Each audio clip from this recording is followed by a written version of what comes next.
সালাম সবাইকে। বিসমিল্লাহির রহমানির রহিম। আজ জুমার দিন শুক্রবার। আর পবিত্র কোরআনের সূরা আল জুমুয়া থেকে কিছু কথা বলতেছি। সেখানে আল্লাহ তাআলা পবিত্র আল কোরআনে জুমার যে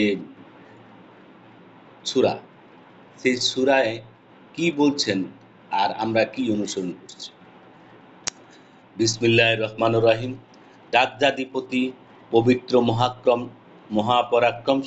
পরাক্রমশালী ও প্রজ্ঞাময় আল্লাহর পবিত্রতা ঘোষণা করছি। যা কিছু আছে নবমণ্ডলে ও যা কিছু আছে ভূমণ্ডলে। তিনি নিরক্ষরদের মধ্য থেকে একজন রাসূল প্রেরণ করেছেন, যিনি তাদের কাছে পাঠ করেন তার আয়াতসমূহ, তাদেরকে পবিত্র করেন এবং শিক্ষা দেন কিতাব ও হিকমত। ইতিপূর্বে তারা ছিল ঘোর পথভ্রষ্টতায়।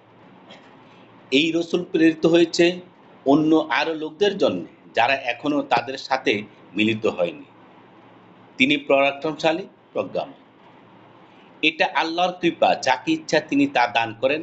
আল্লাহ মহাকৃপাশীল। যাদেরকে তাওরাত দেওয়া হয়েছিল, অতঃপর তারা তার অনুসরণ করেনি, তাদের দৃষ্টান্ত সেই গাধা যে পুস্তক বহন করে, যারা আল্লাহর আয়াতসমূহকে মিথ্যা বলে। তাদের দৃষ্টান্ত কত নিকৃষ্ট। আল্লাহ জালেম সম্প্রদায়কে পথ প্রদর্শন করেন না। আমার আলোচ্য বিষয় হলো এই আয়াতটিকে নিয়ে, যে তাওরাত কিতাব, যাদের উপর তাওরাত কিতাব নাযিল হয়েছিল, অতঃপর তারা তা অনুসরণ করেনি। আজকে ঠিক আমরাও সেই তাওরাতের অনুসারীদের মতোই কোরআনকে আমরা অনুসরণ করি না। আপনি যান আজকে জুমার দিন মসজিদে যখন যাবেন, শুধু দুনিয়াবি যত কিতাব আছে সব কিতাব থেকে আপনাকে বলবে, কোরআন থেকে বলবে না। যত কোরআনের বাহিরে আপনি দেখবেন খুতবার মধ্যে পড়তেছে ওই ইয়াদের নাম, বিভিন্ন সাহাবীগো নাম বলতেছে, কোরআনে সব সাহাবীগো নাম নাই। কোরআন বহির্ভূত কথাবার্তা দেখবেন এই জুমার দিনে হচ্ছে। কোরআনের সাথে সম্পর্কহীন আমাদের কথাবার্তা। আমাদের ইবাদত বন্দেগী যত কিছু আছে বেশিরভাগই কোরআন বহির্ভূত, কোরআনের সাথে কোনো সম্পর্ক নেই। যা কিছু আচার অনুষ্ঠান, আল্লাহ তাআলা এই কথাই বলছে যে তাদের দৃষ্টান্ত, যে যাদেরকে তাওরাত দেওয়া হয়েছিল অতঃপর তারা তার অনুসরণ করেনি, তাদের দৃষ্টান্ত সেই গাধা যে পুস্তক বহন করে, যারা আল্লাহর আয়াতসমূহকে মিথ্যা বলে। আজকে আমাদের কোরআনের আয়াতকে আমাদের যে ধর্মীয় ইয়ারা আছে, যে বক্তারা আছে, ওনারা বলে কোরআনের আয়াতটাকে পাইকারি কথার জায়গা।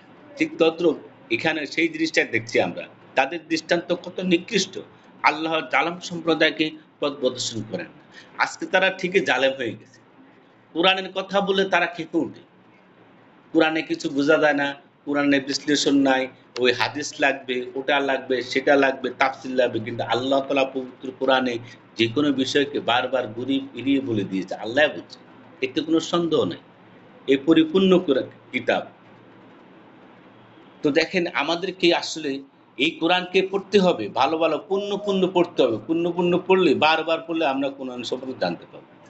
৬ নম্বরেতে বলুন, হে ইহুদিগণ, যদি তোমরা দাবি করো যে তোমরাই আল্লাহর বন্ধু, অন্য কোনো মানব নয়, তবে তোমরা মৃত্যু কামনা করো যদি তোমরা সত্যবাদী হও।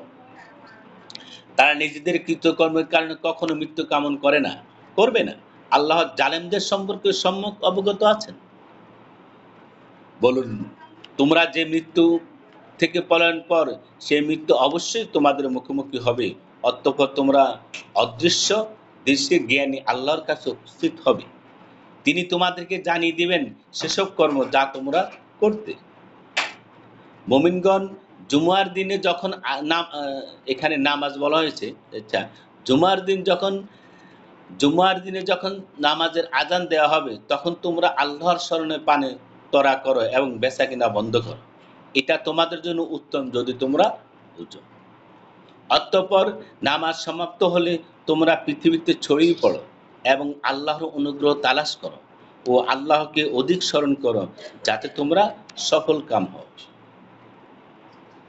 তারা যখন কোনো ব্যবসায়ের সুযোগ অথবা ক্রিয়া কৌতুকে দেখে, তখন আপনাকে দাঁড়ানো অবস্থায় রেখে তারা সেদিকে ছুটে যায়।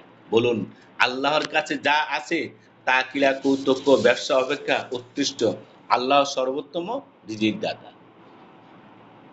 আল্লাহ আমাদেরকে এইসব জ্ঞান, কোরআনকে বুঝার সম্যক জ্ঞান দান করুন। ওয়াকির দাওয়ানা আলহামদুলিল্লাহি রাব্বিল আলামিন।